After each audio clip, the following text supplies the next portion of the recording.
Books, the primary tools that people use to transmit ideas, record memories, create narratives, exercise power and distribute wealth, have been with mankind for hundreds of years.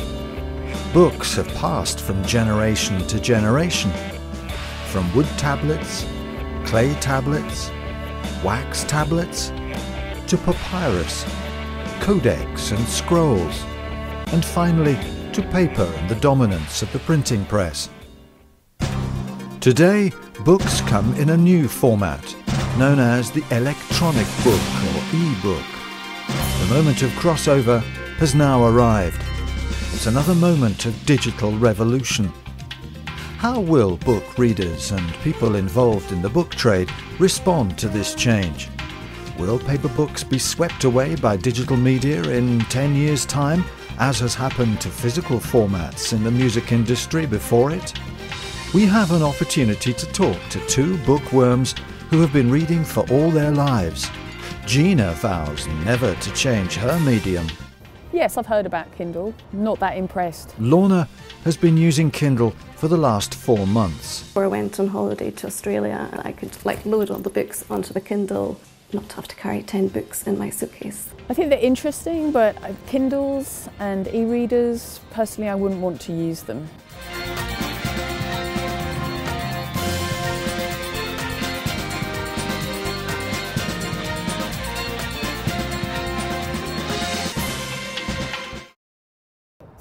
Well, I have a book here, which is one of my favourite books, The Power of Now by Eckhart Tolle. And you can just see it. I love the colour, I love the smell, I love the feel of it. This one's quite old, as you can see, it's quite yellowy. It's like an old friend. I can take it to bed, can take it on the tube, and I can put marks in it. It's just fabulous. I love the feel of paper. My brother-in-law bought a Kindle, and he had one like this with the, with the cover. Then you could hold it the same way you do a book. If you're lying in bed or something, you don't have to sit there sort of holding it like this. You can actually hold it the way you would hold a book. And I think that was one of the main things, really, was just seeing that you could have it and hold it as a book rather than a little pad. Because I don't like plastic, but I don't like screens. It just isn't tactile, it's not friendly, it doesn't bend, it's hard.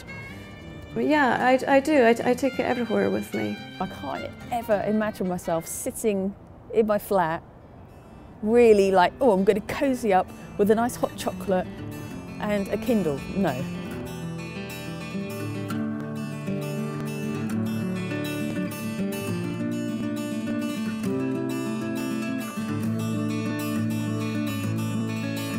Okay, you can change the pages by moving the arrows forwards or backwards.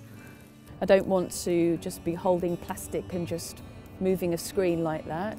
And also I don't like the light, it gives me a bit of a headache. Of course you get to see the screen and I realised that it was easy to read, it wasn't going to make your eyes tired, it wasn't shiny. I was just before I went on holiday to Australia and I realised that I could load all the books onto the Kindle and not have to carry 10 books in my suitcase the way I've had to do in the past. It's not too heavy to take with me, and the reason why I love books is the paper, really. I feel like you're on a journey. You start at the beginning and you work through to the end. It really is like a journey. It's fantastic. But I wouldn't get that from a Kindle. That was the main reason, travel.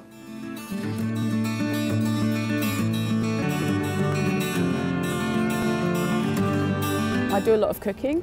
So we've got a fantastic cookbook here with all the pictures. Now when I'm cooking, I don't want a little Kindle or anything with just pages. I want to look at what I'm cooking, wow, that's going to be a really great pea soup, and see the pictures and then get egg and get it all mucky and the pages stick together and really feel that it's a really good book.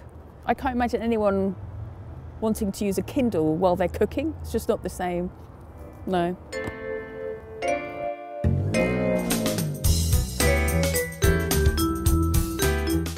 But it is easier if, for example, I'm finding it easier if I'm reading in bed before I go to sleep.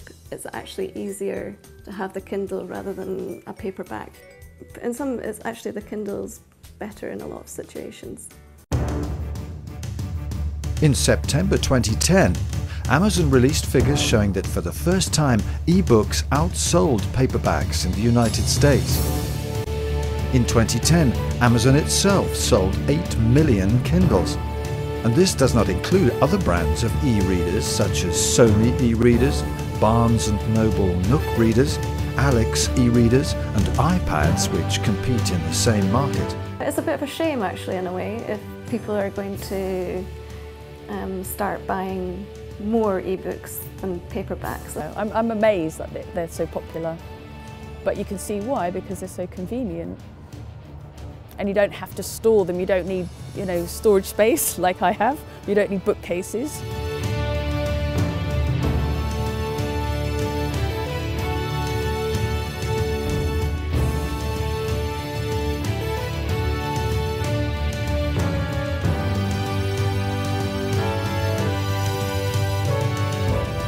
Book, absolutely. I think I'm quite old-fashioned. I think I'm a little too old to change.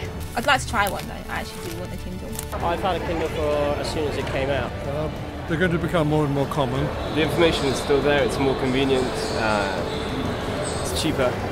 But I don't know, it just doesn't have the same feel about it. I have like 3,000 books in this, and many textbooks in this. I like the feel of the book in your hand. I like the smell of the pages. You can't flick between pages. You can't refer back on a Kindle very easily. I prefer the physical feel of a book. Textbooks, and it's much heavier compared to this, which is, has many more times. Like with the Kindle, for example, it gives me a headache. I can read for 3-4 hours without a problem, just like a normal book. You can find sort of free books as well on the internet. You're going to lose libraries. You're going to lose, just that sort of reading culture.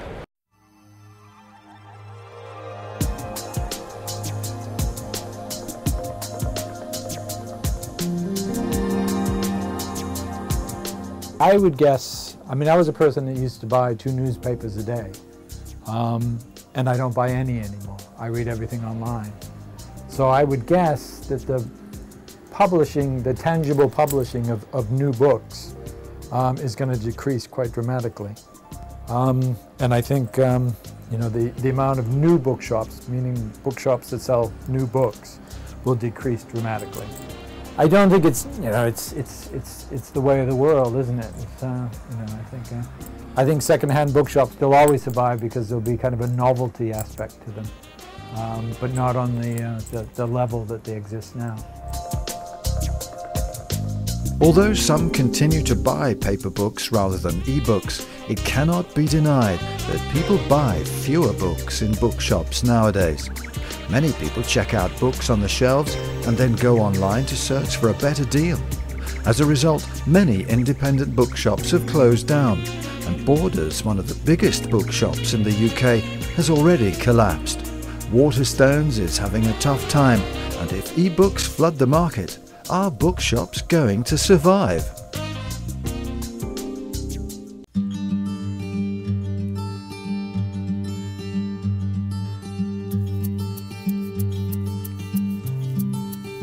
What kind of book is it?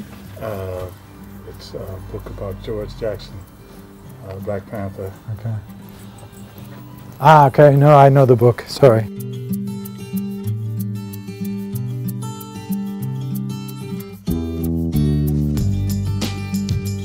It will definitely affect the business.